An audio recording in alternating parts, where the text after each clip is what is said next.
Good morning, good afternoon, good evening. I wanted to take a little bit of time in this video to talk about the second month's topic of our upcoming Effortless Everything program beginning in September. And well, technically beginning later in June because we've got some pre-calls for people who join early. But one of the things I've noticed about this program is that I'm talking to everyone about it. Like I kind of can't shut up about it because it's sort of the perfect program at the perfect time for where I'm at in my seeing and my teaching and where people seem to be at in their desire to go deeper in the inside out understanding and make it real in their lives. And I'm calling the program Effortless Everything, but I could have called it Living with Joy or Living Joyfully. I could have called it Living in Flow. I could have called it How Cool Life Gets When You Fill Up with It and Overflow into your life. There's a lot of things I could have called it, but I called it Effortless Everything because that's the experience that I would describe people experience when they really live tuned in to this space within, tuned into the energy of life and the intelligence of life as it comes through them. And so the first month of the program, the first 3 days we'll be together live in LA or online is called the Fullness of Life. The second month is called Unfucking Your Relationship with Money. And if that feels like a leap, like, well, hang on, I understand, the fullness of life. That sounds very spiritual and stuff, but unfucking my relationship with money, that's well, that has a swear word in it, it's got a cuss word. Well, it does, but honestly, if you've never used that word around money, you are the exception, not the rule. And the reason why I think it's such a critical part of this conversation about how do we live effortlessly, struggle-free, joyfully in every area of our life is money is the thing we seem to have the most thinking about culturally. Money is the thing that we find it easiest to drag ourselves out of flow and drag ourselves back into our thinking and drag ourselves back into this mode where we're trying to control everything instead of riding the flow of life. We're trying to steer the whatever it is we think we're driving through life by controlling the money aspect of it. And there are two problems with it. The first is that almost everybody is bad at it. Not everybody. You might be good at it, but most people aren't that good at controlling money. And so if that's their leverage for controlling their happiness or well-being or life, they're kind of screwed right off the bat. But the other reason is because control itself is fear. That need to control, that desire to control it comes out of a fear that if I don't control whatever I think I need to control, my life's not going to be worth living. My life's not going to be any good. I'm not going to even survive. And so money turns out to be one of those things that when your relationship with money changes for the better, everything kind of gets better off the back of it.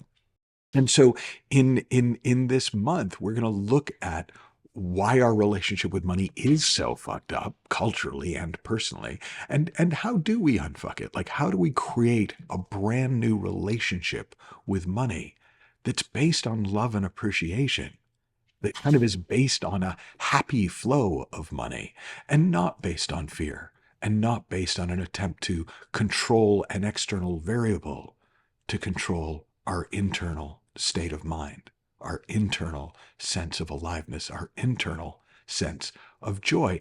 And the first thing that almost everybody I have talked to about this, and like I said, I've talked to a lot of people about this. I actually got my hair cut earlier today. You like it.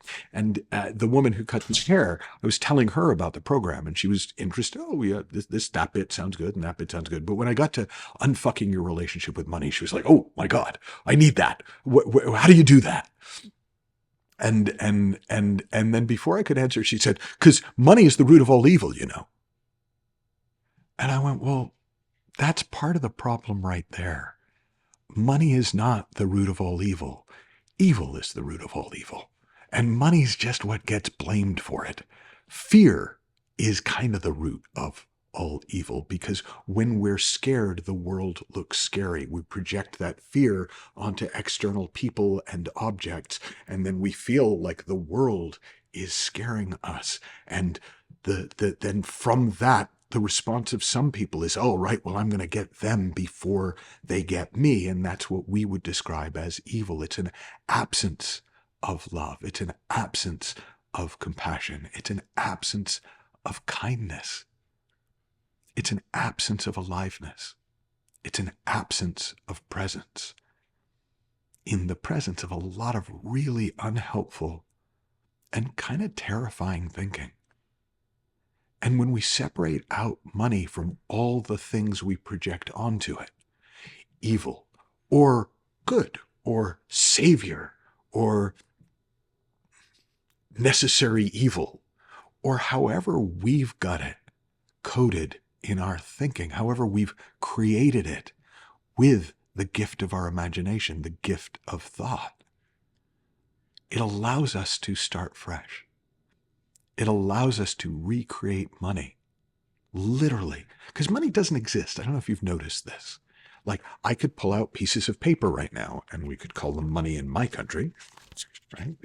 So, actually, we've got two countries here. Like, this is money in the UK, but not in America. This is money in America, but not really in the rest of the world. I mean, you can sometimes trade it for money, but really, these are just different bits of colored paper that only have value because everybody in the UK agrees this has value, and everybody in the US pretty much agrees this has value. But in other parts of the world, these are just bits of colored paper. It's kind of easier to see the imaginary nature of money nowadays because so much of it is just numbers on a computer screen. We're so many levels removed from the tangible representations of money, yet we still somehow think it has an existence outside of human thought. There's no money in nature, folks. There's no money out there.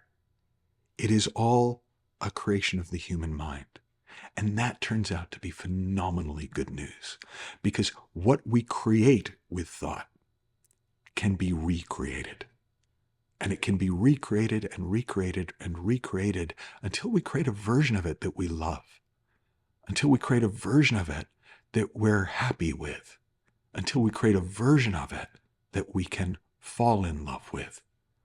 And when you fall in love with money, when you create a version of money that you can easily fall in love with, you've unfucked your relationship with money. Have fun, learn heaps, happy exploring. I hope you'll join us on Effortless Everything, especially if you can join us starting in June for the early look webinar, and also to take advantage of the discount. I will talk with you soon. Bye-bye for now.